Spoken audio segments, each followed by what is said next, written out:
Hello students, welcome to my online YouTube channel Innovative Chemistry by Bhavesh Patel. મિત્રો આપણે last time જે લેક્ચરમાં chapter રાસાયણિક ગતિકી જે આપણું કન્ટિન્યુઅસ છે એમાં સ્વાધ્યાયના એક્ઝામ્પલ ગણી રહ્યા છીએ। તો એમાં લાસ્ટ લેક્ચરમાં આપણે એક્ઝામ્પલ 8, 9, 10 અને 11 વિશે માહિતી મેળવી હતી। હવે મિત્રો આપણે આગળ વધીએ તો સ્વાધ્યાયમાં એક્ઝામ્પલ 12 વિશે સમજીએ। એ અને બી વચ્ચેની પ્રક્રિયા એના સંદર્ભમાં પ્રથમ ક્રમની છે અને બીના સંદર્ભમાં શૂન્ય ક્રમની છે, તો નીચેના કોષ્ટકમાં ખાલી જગ્યાની પૂર્તિ કરો।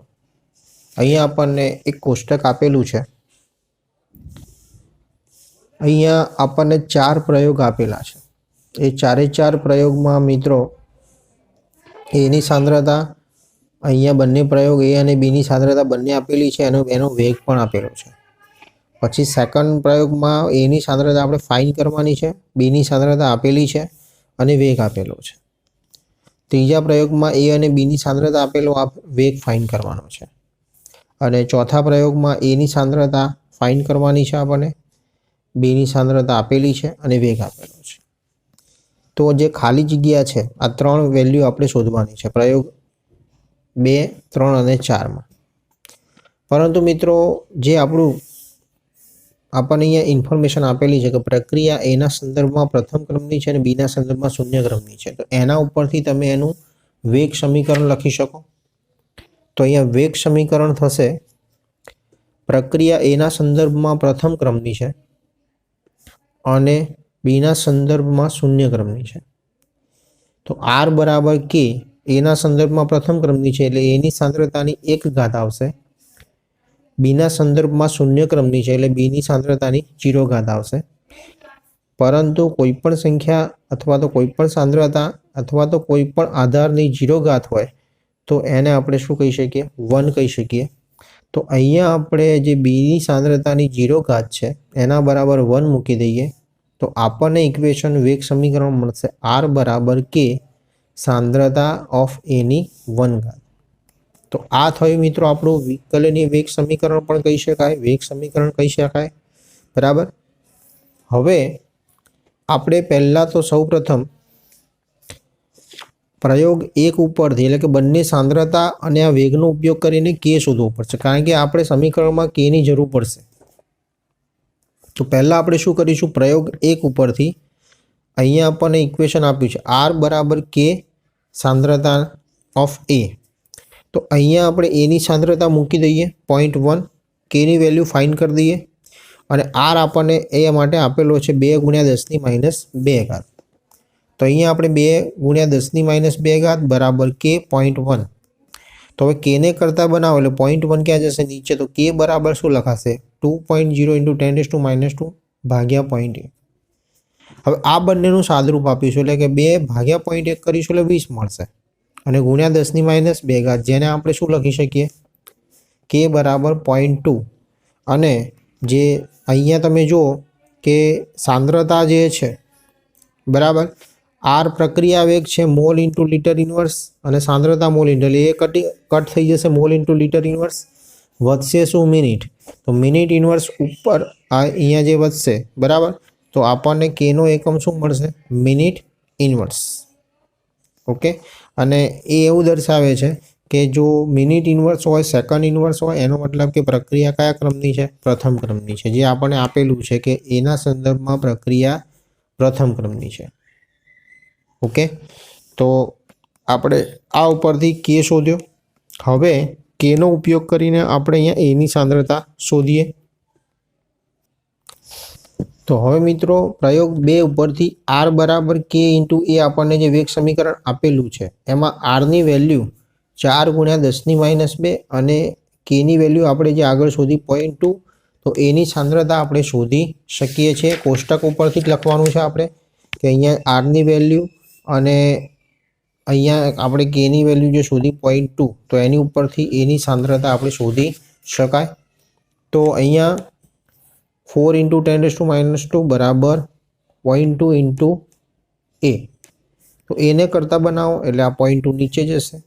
હવે 4 ભાગ્યા 0.2 કરશો એટલે 20 આવશે અને 10⁻². આનું સાદુરૂપ આપીશું તો એની સાંદ્રતા આપણને 0.2 મોલર મળે છે.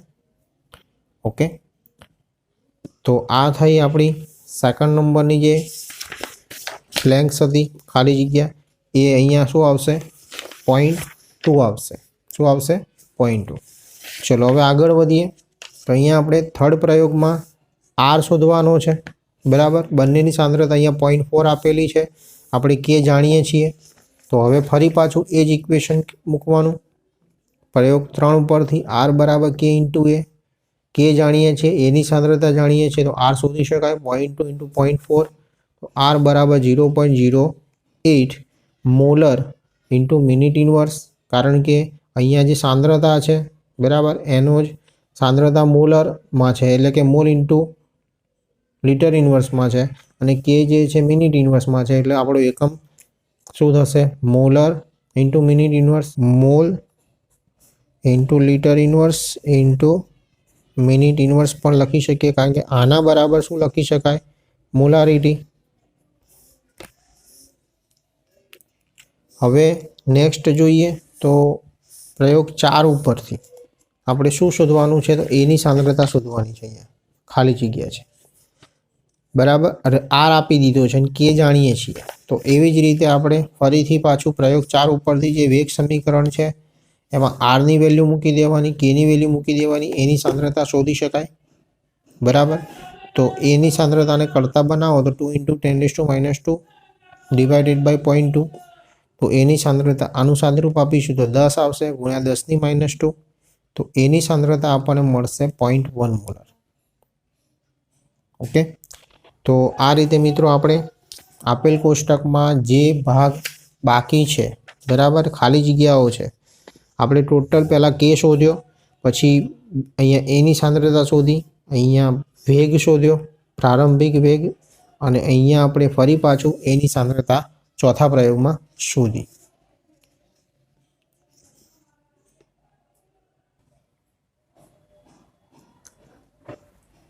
હવે આપણે મિત્રો સ્વાધ્યાયનો એક્ઝામ્પલ નંબર 13 સમજીએ. પ્રથમ ક્રમની પ્રક્રિયાના તેમના નીચે આપેલા વેગ અચળાંક પરથી તેમના અર્ધ આયુષ્ય સમયની ગણતરી કરો. તો અહીંયા આપણને મિત્રો 3 મૂલ્યો આપેલા છે વેગ અચળાંકના. તો વારાફરતી આપણે એના ઉપરથી અર્ધ આયુષ્ય સમયની ગણતરી કરીએ. તો પહેલું આપેલું છે 200 સેકન્ડ ઇનવર્સ, બરાબર, વેગ અચળાંકનું મૂલ્ય. હવે વેગ અચળાંક એટલે કે કેનું મૂલ્ય તમને આપેલું છે અને પ્રથમ ક્રમની પ્રક્રિયા છે. તો પ્રથમ ક્રમની પ્રક્રિયા માટે મિત્રો જે વેગ અચળાંક અને અર્ધ આયુષ્ય સમય વચ્ચેનો સંબંધ છે T1/2 બરાબર 0.693/k. આ પ્રથમ ક્રમની પ્રક્રિયા માટે એનો જે વેગ અચળાંક અને અર્ધ આયુષ્ય સમય વચ્ચેનો સંબંધ છે. તો અહીંયા આપણે વેગ અચળાંક 200 સેકન્ડ ઇનવર્સની વેલ્યુ મૂકી દેવાની છે. તો T1/2 બરાબર 0.693/200, બરાબર. હવે આનું સાદુરૂપ આપીશું તો આપણને 0.003465 મળશે. તો એને આપણે T1/2 is equal two 1 2 3 point જે છે જમણી બાજુ ખસીએ એટલે 3.465, જમણી બાજુ ખસે એટલે 10⁻³ અને એકમ શું આવશે? તો અહીંયા મિત્રો કેનો એકમ શું હતો? Second inverse. જે ઉપર જાય એટલે સેકન્ડ થઈ જાય. તો આપણો જે અર્ધ આયુષ્ય સમય જે છે એનો એકમ શું આવશે? સેકન્ડ. ચલો હવે નેક્સ્ટ બી જોઈએ. તો બીમાં આપણને આપેલું છે મિત્રો 2 મિનિટ ઇનવર્સ. અહીંયા મિનિટમાં આપેલું છે તો અર્ધ આયુષ્ય સમય મિનિટમાં આવશે. તો T1/2 બરાબર 0.693/k પ્રથમ ક્રમની પ્રક્રિયા માટે. તો T1/2 બરાબર 0.693/2, કારણ કે 2 મિનિટ આપેલી છે આપણને. તો અહીંયા 2 આનો ભાગાકાર કરીશું તો T1/2 બરાબર 0.3465 મિનિટ ઇનવર્સ ઉપર જશે. તો અહીંયા એકમ આપણો આવશે મિનિટ. ઓકે, ચલો આગળ વધીએ. તો સી નંબરમાં આપણને આપેલું છે 4 યર્સ, બરાબર, એટલે કે 4 વર્ષની -1 ઘાત. તો અહીંયા પણ તમે જોઈ શકો છો મિત્રો કે T1/2 બરાબર 0.693/k। આ કેની વેલ્યુ આપેલી છે તો અહીંયા ભાગ્યા 4 લખી દઈએ અને સાદરૂપ આપીએ તો T1/2 બરાબર 0.1732 શું આવશે? વર્ષ, કારણ કે અહીંયા વર્ષ ઇનવર્સ આપેલું હતું એ ઉપર જાય એટલે વર્ષ થઈ જાય। તો આ રીતે મિત્રો તમને વેગ અચળાંક કેના મૂલ્ય ઉપરથી આપણે T1/2 ગણી શકાય। બહુ જ ઇઝી દાખલા છે મિત્રો, બરાબર। પ્રથમ ક્રમની પ્રક્રિયા અને અર્ધ આયુષ્ય વચ્ચેનો સંબંધ આપણને આવડતો હોય તો એક વેલ્યુ આપેલી હોય તો આપણે બીજી શોધી શકીએ। અહીંયા ઊંધા પણ પૂછી શકે દાખલા કે અર્ધ આયુષ્ય સમય આપેલો અને વેગ અચળાંક શોધવાનું કે તો કે અહીંયા આવી જશે, T1/2 અહીંયા આવી જશે। ઓકે, તો હવે પાછી એકમ બધા બદલાઈ જાય એમાં। જો કે શોધવાનું હોય તો અહીંયા સેકન્ડ ઇન્વર્સ થઈ જાય, અહીંયા મિનિટ ઇન્વર્સ થઈ જાય, અહીંયા વર્ષ ઇન્વર્સ થઈ જાય। ઓકે, તો આ થયો મિત્રો સ્વાધ્યાયનો 13 એક્ઝામ્પલ। નેક્સ્ટ એક્ઝામ્પલ જોઈએ તો સ્વાધ્યાયનો જે 14 નંબરનો એક્ઝામ્પલ છે મિત્રો, એમાં એની રકમ આ પ્રમાણે છે। કાર્બન 14, કાર્બનના મિત્રો 3 સમસ્થાનિક છે, C12, C13 અને C14। તો એમાં જે એક સમસ્થાનિક કાર્બન 14 નો રેડિયો એક્ટિવ ક્ષય એટલે કે એનું રેડિયો એક્ટિવ વિભંજન થાય છે, બરાબર। તો એના ક્ષયનો અર્ધ આયુષ્ય સમય T1/2 આપણને 5730 વર્ષ આપેલો છે। એક પુરાતાત્વિક કૃત્રિમ વસ્તુ કે જે જીવિત વૃક્ષમાં મળેલા કાર્બન 14ના માત્ર 80% કાસ્ટ ધરાવે છે, એટલે કે એમાં એનું પ્રમાણ 80% છે, બરાબર। જે એક વસ્તુ મળી છે આપણને પુરાતાત્વિક છે, કૃત્રિમ છે, એ જીવિત વૃક્ષમાં મળેલા કાર્બન 14ના માત્ર 80% કાસ્ટ એ ધરાવે છે। તો એ જે વસ્તુ છે એટલે કે જે નમૂનો છે એનું આપણે આયુષ્ય અંદાજવાનું છે કે કેટલું જૂનું છે, બરાબર। તો હવે અહીંયા આપણને કાર્બન 14 નો અર્ધ આયુષ્ય સમય આપી દીધો છે T1/2 બરાબર 5730 વર્ષ। તો જીવિત વૃક્ષમાં કાર્બન 14 નું પ્રમાણ કેટલા ટકા છે? 80%। તો હવે શરૂઆતમાં એ પ્રમાણ આપણે જો ધારી લઈએ કે શું હતું R0, એની સાંદ્રતા આપણે પ્રમાણ કહીએ તો T સમયે એટલે કે એક ચોક્કસ સમયે એની સાંદ્રતા જે શરૂઆતની હોય એના 80% કેટલા થાય તો R0 × 80/100। તો એ વખતે એની સાંદ્રતા થાય 80/100 એટલે 0.8 અને R0। તો આ થઈ આપણી T સમયની સાંદ્રતા, આ થઈ શરૂઆતની સાંદ્રતા। તમને ખબર છે મિત્રો કે રેડિયો એક્ટિવ જે પણ બધી ક્ષયની પ્રક્રિયા છે પ્રથમ ક્રમની પ્રક્રિયા છે આપણે ભણ્યા હતા। તો આના માટે આપણે પ્રથમ ક્રમની પ્રક્રિયા માટે જ એનું જે વેગ અચળાંકનું સમીકરણ છે એ જ આપણે સમજીશું। તો હવે અહીંયા આપણે પહેલાં એના ક્ષય અચળાંક કે જેને આપણે વેગ અચળાંક કહીએ છીએ એની ગણતરી કરીશું। તો પ્રથમ ક્રમની પ્રક્રિયા માટે K બરાબર 0.693 T1/2। તો અહીંયા કેની વેલ્યુ આપણે શોધવાની છે તો 0.693 આપણને અર્ધ આયુષ્ય સમય આપી દીધો છે 5730 વર્ષ। તો અહીંયા આપણે મૂકી દઈશું તો એનું વેલ્યુ આપણને મળશે 0.00012। તો એને આપણે શું લખી શકીએ 1.2 × 10⁻⁴ વર્ષ ઇનવર્સ, કારણ કે પ્રથમ ક્રમની પ્રક્રિયા માટેનો એકમ છે, બરાબર। તો આ થઈ મિત્રો ક્ષય અચળાંકની ગણતરી। હવે આપણે એ નમૂનાનું આયુષ્ય કેટલું છે એ ચેક કરવાનું છે, એટલે કે T કેટલા સમય એ જૂનો છે। તો T બરાબર 2.303/k log R0/RT। આ કયું સમીકરણ થયું તો પ્રથમ ક્રમની પ્રક્રિયા માટે। આમ કે અહીંયા હોય T અહીંયા હોય, આપણે T શોધવાનો છે એટલે અહીંયા કરતા બનાવી દીધો છે। તો હવે અહીંયા વેલ્યુ મૂકી દો 2.303, કેની વેલ્યુ 1.2 × 10⁻⁴ log R0 તો R0 અને RT એટલે કે T સમયની સાંદ્રતા આપણે અહીંયા નક્કી કરી હતી 80% પ્રમાણે 0.80। હવે અહીંયા આપણે R0 કટ કરી દઈએ, બરાબર। તો 1/0.8 મળશે। તો હવે T બરાબર 2.303 ડિવાઇડેડ બાય 1.2 10⁻⁻⁴ log 1/0.8 આવશે બરાબર. આપણે r0 કટ કર્યા. 1/0.8 ને શું લખાશે? 1.25 લખાશે. એનો આપણે log શોધીશું તો આપણને આટલો મળશે 0.0969. એનો આની સાથે ગુણાકાર 2.303 અને પછી 1.2 વડે ભાગાકાર કરો તો 0.1860 આવશે. અને આ 10⁻⁴ ઉપર જશે એટલે 10⁴ આવશે. હવે આને આપણે 4 પોઈન્ટ ડાબી બાજુ ઘસીએ તો 1860 ઇન્ટુ 10⁻⁴ લખાય. આ 10⁴ હતા, આ બંને કટ થઈ ગયા. તો હવે આપણને મળ્યું 1860 અને જે એકમ આવશે એ ટી માટે વર્ષ આવશે કારણ કે આપણને જે કે આપેલો બરાબર. અહીંયા આપણે જે કે શોધ્યો હતો એ વર્ષ ઇનવર્સમાં હતો, એ ઉપર જશે તો એ પ્રમાણે આપણને 1860 વેલ્યુ મળશે. એનો મતલબ એવો થયો કે આપેલ જે નમૂનો છે એનું આયુષ્ય અંદાજે 1860 વર્ષથી જૂનો છે એવું આપણે કહી શકીએ. મિત્રો અહીંયા આપણને આ રકમમાં એવું નહોતું કીધું કે આ પ્રક્રિયા પ્રથમ ક્રમની છે, પણ આપણે પ્રથમ ક્રમની પ્રક્રિયાના ઉદાહરણમાં સમજેલા છીએ કે રેડિયોએક્ટિવ જે પણ ક્ષય પ્રક્રિયાઓ હોય છે બધી જ પ્રથમ ક્રમની પ્રક્રિયા હોય છે બરાબર. એટલે ખાસ આપણે એ ધ્યાનમાં રાખીશું કે જ્યારે કોઈ પણ રેડિયોએક્ટિવ ક્ષયવાળો જે દાખલો હોય બરાબર તો એની પ્રક્રિયા આપણે પ્રથમ ક્રમની પ્રક્રિયા ગણીને જ આપણે આગળ વધીશું બરાબર. એટલે અમુક ઉદાહરણ ઉપરથી પણ આપણે એ ધ્યાનમાં રાખવાનું કે આપેલ પ્રક્રિયા પ્રથમ ક્રમની છે કે દ્વિતીય ક્રમની છે કે શૂન્ય ક્રમની છે. એના ઉદાહરણ જે આપણે સમજ્યા હતા એની ઉપરથી, કેમ કે આભાસી પ્રક્રિયા હોય એ બધી જ પ્રથમ ક્રમની પ્રક્રિયા હોય છે. હવે આપણે મિત્રો નેક્સ્ટ એક્ઝામ્પલ જોઈએ.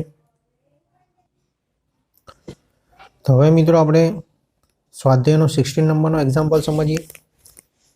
પ્રથમ ક્રમની પ્રક્રિયા માટે વેગ અચળાંક 60 સેકન્ડ ઇન્વર્સ આપણને આપેલો છે મિત્રો.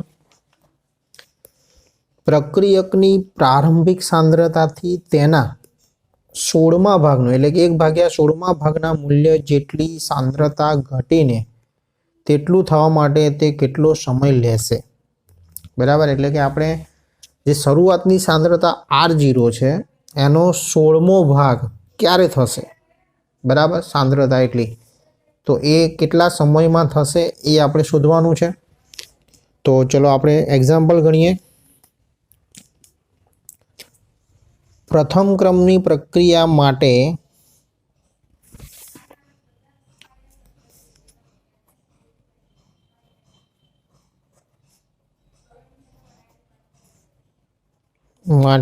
આપણને કે આપી દીધો છે વેગ અચળાંક 60 સેકન્ડ ઇન્વર્સ.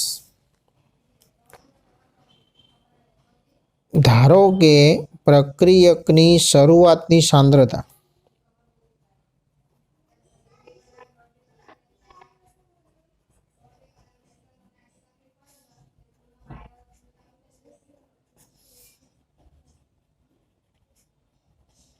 r0 બરાબર, શરૂઆતની સાંદ્રતા r0, તો અંતિમ સાંદ્રતા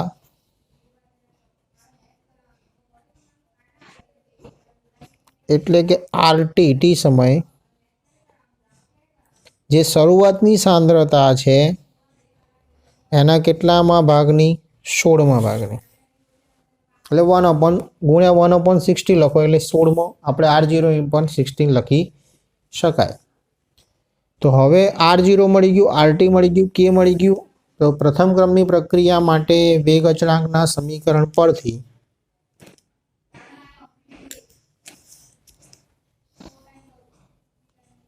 પ્રથમ ક્રમની પ્રક્રિયાના સમીકરણને આધારે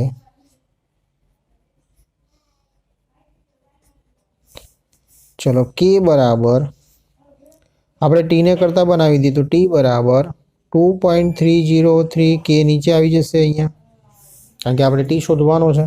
લોગ ચલો r0 શરૂઆતની સાંદ્રતા અને RT ટી સમયે. તો હવે આપણે જે બધી જ વેલ્યુ ખબર છે મૂકી દઈએ મિત્રો આમાં. ટી બરાબર 2.303 ડિવાઇડેડ બાય કે, કે એટલે 60 ગુણ્યા log,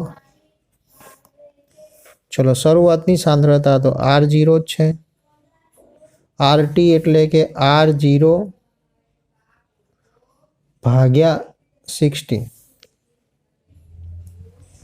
તો T બરાબર 2.303 ડિવાઇડેડ બાય 60 ગુણ્યા log, ચલો R0 કટ કરી દઈશું આપણે, તો આ 16 છે એ ઉપર જશે કારણ કે છેદનો છેદ ઉપર જાય, તો log 16 આવશે, તો T બરાબર 2.303 ભાગ્યા 60 ગુણ્યા, હવે log 16ની વેલ્યુ આપણે શોધીએ, તો log 16ની વેલ્યુ મળશે આપણને 1.2044। મિત્રો ફરીથી તમને જણાવી દઉં કે આપણે સાદા કેલ્ક્યુલેટરની મદદથી પણ આપણે log શોધી શકીએ છીએ, તો એના માટે તમારે શું કરવાનું છે એ ફરીથી જણાવી દઉં, જેમ કે આપણે log 16 શોધવાનો છે, બરાબર, તો 16 દબાવવાના, જોઈ શકો છો તમે, બરાબર, પછી 13 વખત વર્ગમૂળ દબાવવાનું, 1 2 3 4 5 6 7 8 9 10 11 12 13 -1 ગુણ્યા 3 5 5 8 અને છેલ્લે બરાબર દબાવવાનું નહીં ભૂલવાનું, તો આપણને જે મૂલ્ય મળ્યું 1.2044 પોઈન્ટ પછીના 4 ડિજિટ રાખવાના, ઓકે, તો આવી રીતે આપણને એની લોગની વેલ્યુ મળી જશે। હવે આ ત્રણે આ બેનો ગુણાકાર કરી આનું સાદરૂપ આપીએ તો T બરાબર આપણને 0.0462 મળે છે, આ બંનેનો ગુણાકાર કરી ભાગ્યા 60 કરતા, તો T બરાબર આપણે શું લખી શકીએ, તો 4.62 ઇન્ટુ 10⁻², અને એકમ શું આવશે, તો મિત્રો અહીંયા જે એકમ જે છે કે એનો એકમ સેકન્ડ ઇન્વર્સ હતો એ ઉપર જશે એટલે શું આવી જશે, સેકન્ડ, તો આપણો આન્સર મિત્રો આવ્યો T બરાબર 4.62 ઇન્ટુ 10⁻² સેકન્ડ,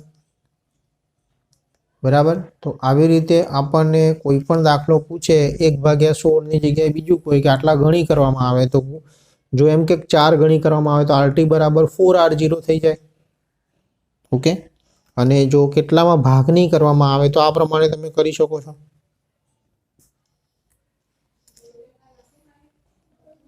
હવે આપણે નેક્સ્ટ એક્ઝામ્પલ જોઈએ।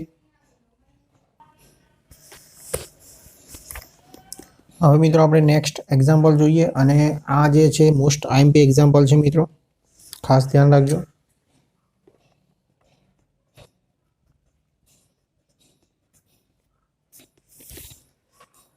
કેન્દ્રીય વિસ્ફોટન દરમિયાન નિપજોમાંની એક નિપજ છે સ્ટ્રોન્શિયમ 90। જ્યારે મિત્રો કેન્દ્રીય વિસ્ફોટ થાય, બરાબર, ત્યારે એમાંથી જે પુષ્કળ પ્રમાણમાં ઉર્જા ઉત્પન્ન થાય, જેટલા ન્યુટ્રોન આપાત કરેલા હોય તો એ પ્રકારની કેન્દ્રીય પ્રક્રિયામાં એવું હોય કે જેટલા ન્યુટ્રોન આપાત કર્યા હોય તો એની બમણી સંખ્યામાં ન્યુટ્રોન છૂટા પડે, નિપજ પણ મળે, તો એની એવી એક નિપજ છે 90 સ્ટ્રોન્શિયમ, જેનું આપણને T1/2 એટલે કે અર્ધ આયુષ્ય સમય આપ્યો છે 28.1 વર્ષ। જો તે જ સમયે તાજા જન્મેલા બાળકના હાડકામાં, મિત્રો જ્યારે પણ આવી ન્યુક્લિયર વિખંડન પ્રક્રિયાઓ થતી હોય, પરમાણુ બોમ્બ, બરાબર, જે એની ઉપર આધારિત હોય છે, તો એના થોડાક જે કણો જે છે એ વાતાવરણમાં હોય જ, અને એના કારણે એ શ્વાસોશ્વાસની ક્રિયામાં જે તે વ્યક્તિ હોય એમાં આવી શકે। તો અહીંયા આપણને એ જ વસ્તુ સમજાવે છે કે તે જ સમયે જો તાજા જન્મેલા બાળકના હાડકામાં એ જો શોષાયેલું હોય 1 માઇક્રોગ્રામ સ્ટ્રોન્શિયમ 90 કેલ્શિયમને બદલે શોષાયેલ હોય, તો તે બાળકમાં જો કોઈ બીજી ચયાપચયની ક્રિયાથી એ 90 સ્ટ્રોન્શિયમ જે છે ગુમાવાયું ન હોય, તો આપણે 10 વર્ષ અને 60 વર્ષ માટે એના શરીરમાં કેટલું સ્ટ્રોન્શિયમ રહ્યું હશે એની ગણતરી કરવાની છે.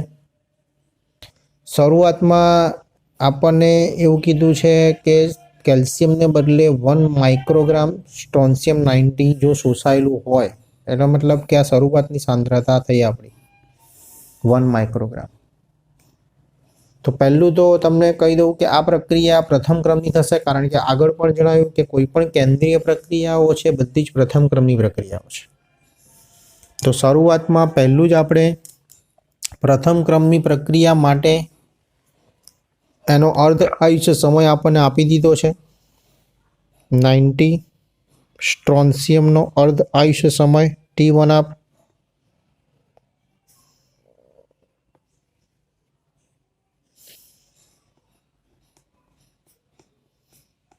કેટલો આપ્યો છે? તો 28.1 વર્ષ. તો હવે મિત્રો અહીંયા આપણે પ્રથમ ક્રમની પ્રક્રિયા માટે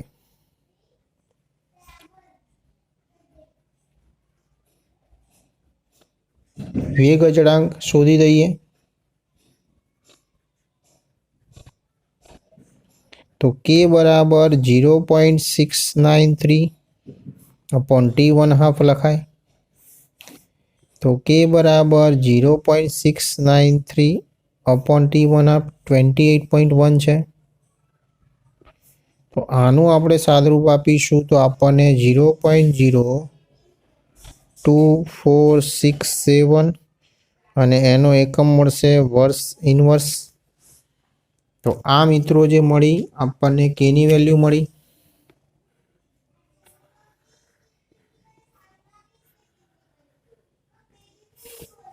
ઓકે, હવે આપણે 10 વર્ષ માટે અને 60 વર્ષના અંતે એના શરીરમાં કેટલું સ્ટ્રોન્શિયમ શોષાયું હશે, બાકી રહ્યું હશે, એ ગણવાનું છે. ટી સમયે સાંદ્રતા શોધવાની છે એની આપણે.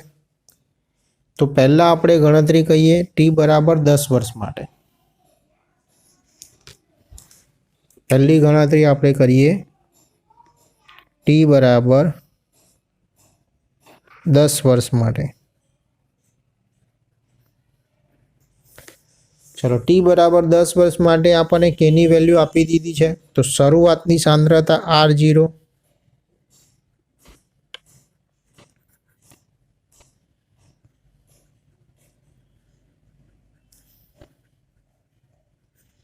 તો શરૂઆતની સાંદ્રતા R0 1 માઇક્રોગ્રામ થશે. એને આપણે ગ્રામમાં ફેરવી દઈએ તો 10⁻⁻6 ગ્રામ લખાય, તમને ખ્યાલ છે, માઇક્રો બરાબર. ચલો, અંતિમ સાંદ્રતા આપણે શોધવાની છે RT.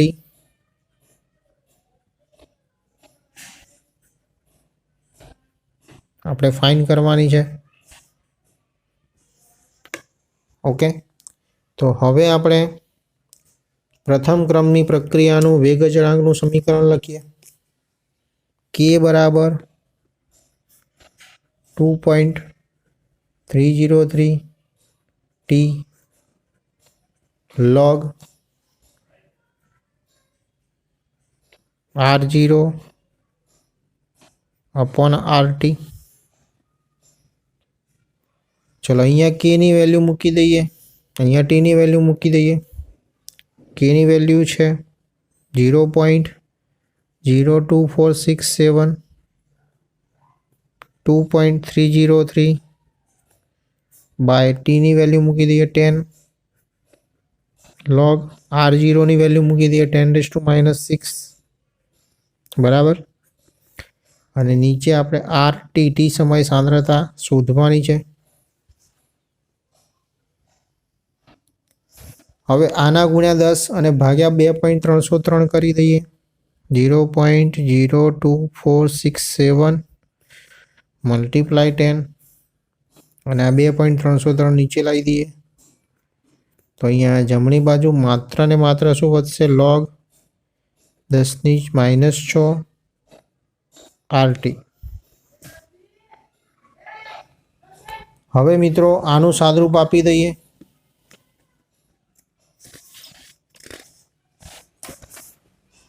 0.02467 ગુણ્યા 10 ભાગ્યા 2.303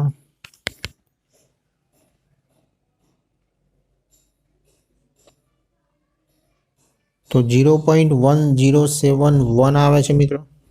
0.1071 ઇઝ ઇક્વલ ટુ આપણે log 10⁻6 RT લખી શકીએ. હવે મિત્રો અહીંયાથી ગણતરી બે રીતે કરી શકાય. એક તો તમે આ log દૂર કરીને સામેવાળાનો એન્ટી log શોધી કાઢો, કારણ કે આ log દૂર કરો એટલે સામેવાળાનો એન્ટી log થઈ જાય. તો 10⁻6 RT એમના એમ રહેશે અને સામેવાળાનો એન્ટી log શોધવો પડે. અને જો તમે અહીંયા અલગ અલગ બેનો ભાગાકાર સ્વરૂપમાં છે એટલે log 10⁻6 - log RT એવી રીતે કરો તો પણ ચાલે. બરાબર, એટલે બંને રીતે આપણે ગણતરી કરી શકીએ. ચલો આગળ વધીએ. તો અહીંયા આપણને જે પાછળ જો મૂલ્ય હતું એ આપણે ફરીથી એક વખત લખી દઈએ સરળતા ખાતર.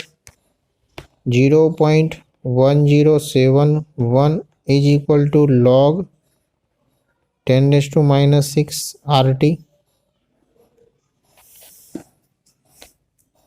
તો હવે આપણે 0.1071 ઇઝ ઇક્વલ ટુ આપણે આવું લખી શકીએ log 10⁻6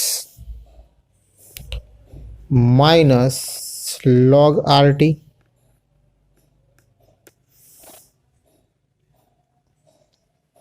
તો 0.1071 બરાબર -6 log 10 લખાય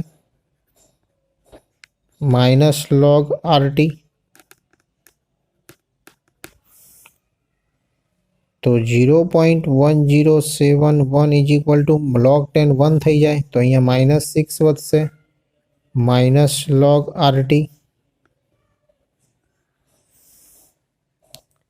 તો હવે મિત્રો અહીંયા આ log RT ને આ બાજુ લઈ જઈએ અને આ બાજુ લાવી દઈએ તો log RT બરાબર શું લખાશે? -6 માઇનસ 0.1071. તો log RT બરાબર -6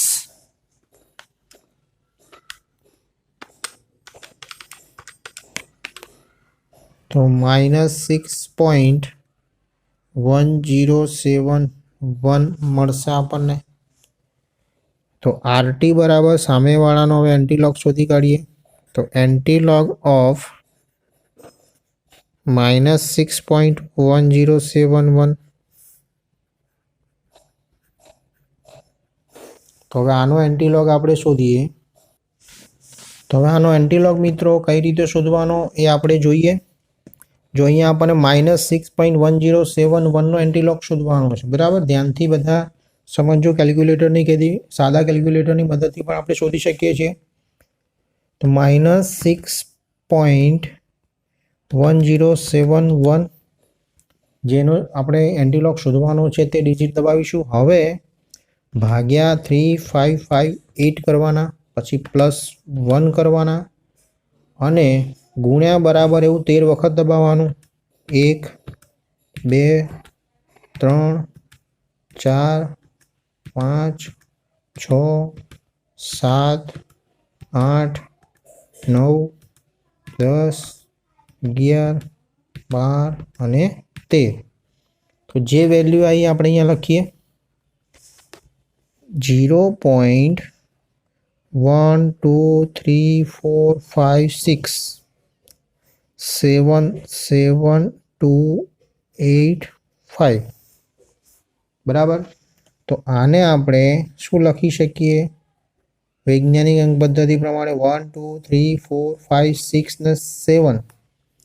તો 7.72 બરાબર 6.728 ઇન્ટુ 10⁻⁻7 અને જે સાંદ્રતા આવશે શું આવશે ગ્રામમાં। જો માઇક્રોગ્રામમાં ફેરવવું હોય તો આપણે એને આ રીતે બી લખી શકો તમે કે 1 2 3 4 5 6 તો 0.772 8 × 10⁻⁻6 ગ્રામ। હવે 10⁻⁻6 તમને ખબર છે કે 1 માઇક્રોગ્રામ બરાબર 10⁻⁻6 ગ્રામ થાય। તો આરટી બરાબર આપણે 0.7728 માઇક્રોગ્રામ દર્શાવી શકાય। ઓકે, તો તમે ગમે તે મિત્રો આ આન્સર બી લખી શકો, આ બી લખી શકો અને આ પણ લખી શકાય। બરાબર, 3 આન્સર આપણા સાચા જ છે એવું કહી શકાય। એવું જરૂરી નથી કે આપણે માઇક્રોગ્રામમાં જ દર્શાવવું। ઓકે, તો આવી રીતે મિત્રો આપણી જે વેલ્યુ જે છે એ 0.7728। હા મિત્રો, ઘણી રેફરન્સ બુકોમાં તમારે અહીંયા 780 આન્સર આવતો હશે, 0.780।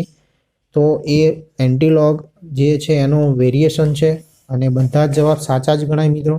બરાબર, એટલું વેરિએશન એક્સેપ્ટેડ છે, સ્વીકારી શકાય।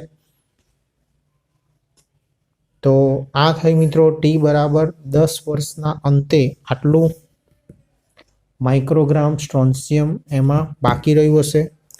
ચલો, એવી જ રીતે હવે આપણે ટી બરાબર 60 વર્ષ માટે શોધીએ।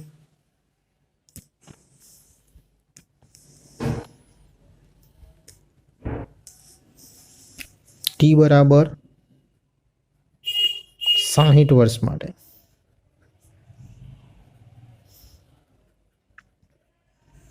તો એ જ મિત્રો શરૂઆતની સાંદ્રતા તો એ જ રહેશે, એટલે આપણે હવે ફરીથી લખતા નથી, ડાયરેક્ટ એમાં કિંમતો મૂકી દઈએ।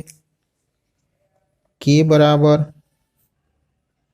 2.303 by T log R0 RT। કેની વેલ્યુ જે છે એ મૂકી દેવાની 0.02467 અને અહીંયા ટી બરાબર 60 મૂકવાના। 0.02467 2.303 ભાગ્યા 60 log શરૂઆતની સાંદ્રતા તો આપણે 10⁻⁻6 જ રાખીશું અને અંતિમ સાંદ્રતા ટી સમય શોધવાની છે। આનું સાદુરૂપ આપી દઈએ 0.02467 × 60 divided by 2.303 is equal to log 10⁻⁻6 RT। તો આનું સાદુરૂપ આપીએ તો મિત્રો આટલાનું જે સાદુરૂપ આપણને મળશે એ 0.6427 મળે છે, બરાબર log 10⁻⁻6 RT। તો હવે આપણે આવું લખી શકીએ 0.6427 is equal to log 10⁻⁻6 log RT। હવે આગળ જે પ્રમાણે સાદુરૂપ આપ્યું હતું એ જ પ્રમાણે 0.627 - 6 log 10 લખાય માઇનસ log RT। હવે log 10 બરાબર 1 થઈ જશે તો અહીંયા આપણે -6 માઇનસ log RT લખી શકીએ। તો હવે log RT ને ડાબી બાજુ લઈ જઈએ એટલે પ્લસ થઈ જશે -6 માઇનસ 0.6427 તો log RT બરાબર -6.6427। તો હવે આરટીની સાંદ્રતા શોધવી હોય તો સામેવાળાનો એન્ટીલોગ થઈ જાય તો એન્ટીલોગ ઓફ -6.6427। હવે આનો એન્ટીલોગ જોઈએ મિત્રો, આનો એન્ટીલોગ મિત્રો આ રીતે આવશે -6.6427 -6.6427 ભાગ્યા 3558 +1 1 2 3 4 5 6 7 8 9 10 11 12 13. ઓકે, તો આપણને RT મળશે 0.1 2 3 4 5 6 2 2 4 6. તો RT બરાબર આપણે આવું લખી શકીએ કે 1 2 3 4 5 6, તો 0.224 इंटू 10⁻⁻6 ग्राम. तो RT बराबर 0.224 10⁻⁻6 એટલે અહીંયા શું લખી શકીએ? માઇક્રોગ્રામ. તો આપણને અહીંયા સાંદ્રતા 60 વર્ષના અંતે એનામાં કેટલી બાકી રહ્યું હશે? 0.224 બરાબર માઇક્રોગ્રામ આપણે દર્શાવી શકાય. મિત્રો, મોસ્ટ આઈએમપી એક્ઝામ્પલ છે, આ ધ્યાન રાખજો. ફરીથી એને એક વખત સમજી લઈએ.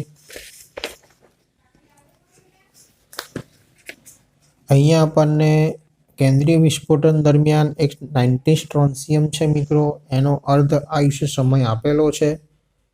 તાજા જન્મેલા બાળકમાં કેલ્શિયમને બદલે 90 સ્ટ્રોન્સિયમ 1 માઇક્રોગ્રામ જો શોષાયેલું હોય, તો જો કોઈ બીજી કોઈ ચયાપચયની ક્રિયાથી એનું જો 90 સ્ટ્રોન્સિયમ ગુમાવાયું ન હોય, તો 10 વર્ષે 60 વર્ષના અંતે એમાં કેટલું બાકી રહ્યું હશે એ આપણે શોધવાનું છે. તો પહેલો આપણને અર્ધ આયુષ્ય સમય ઉપરથી પ્રથમ ક્રમની પ્રક્રિયાના આધારે. કેમ પ્રથમ ક્રમની પ્રક્રિયા? કારણ કે કેન્દ્રીય વિસ્ફોટનની પ્રક્રિયાઓ બધી જ કઈ હોય? પ્રથમ ક્રમની. તો કેની વેલ્યુ શોધી કાઢીએ આપણે. હવે કેની વેલ્યુની જરૂર જે છે આપણે T બરાબર 10 વર્ષ માટે જ્યારે અંતિમ સાંદ્રતા RT શોધવાની છે એમાં જરૂર પડે, માટે કેની વેલ્યુ અને ટીની વેલ્યુ મૂકી અને RT શોધી દીધું. બરાબર, આવી રીતે સાદુરૂપ આપવાનું, સ્ટેપ બાય સ્ટેપ, ભૂલ ના પડે તે રીતે મિત્રો. ખાસ મેં તમને અહીંયા કીધું હતું કે તમે બે રીતે અહીંયા સાદુરૂપ આપી શકશો. બંનેનું લોગ શોધીને અથવા તો સામેવાળાનો અહીંયા એન્ટી લોગ શોધી કાઢો તો પણ ઇઝી પડે. એ જ વસ્તુ તમે અહીંયા પણ એપ્લાય કરો છો. ઓકે, તો આવી રીતે સ્ટેપ બાય સ્ટેપ આપણે દાખલો ગણી શકીએ. જો મિત્રો તમને આ વિડીયો ગમ્યો હોય તો લાઈક કરજો, શેર કરજો, સબસ્ક્રાઈબ કરજો. બેલ આઇકનને દબાવવાનું ન ભૂલતા. જરૂરી નવા વિડીયોના અપડેટ્સ મેળવતા રહો. Thank you.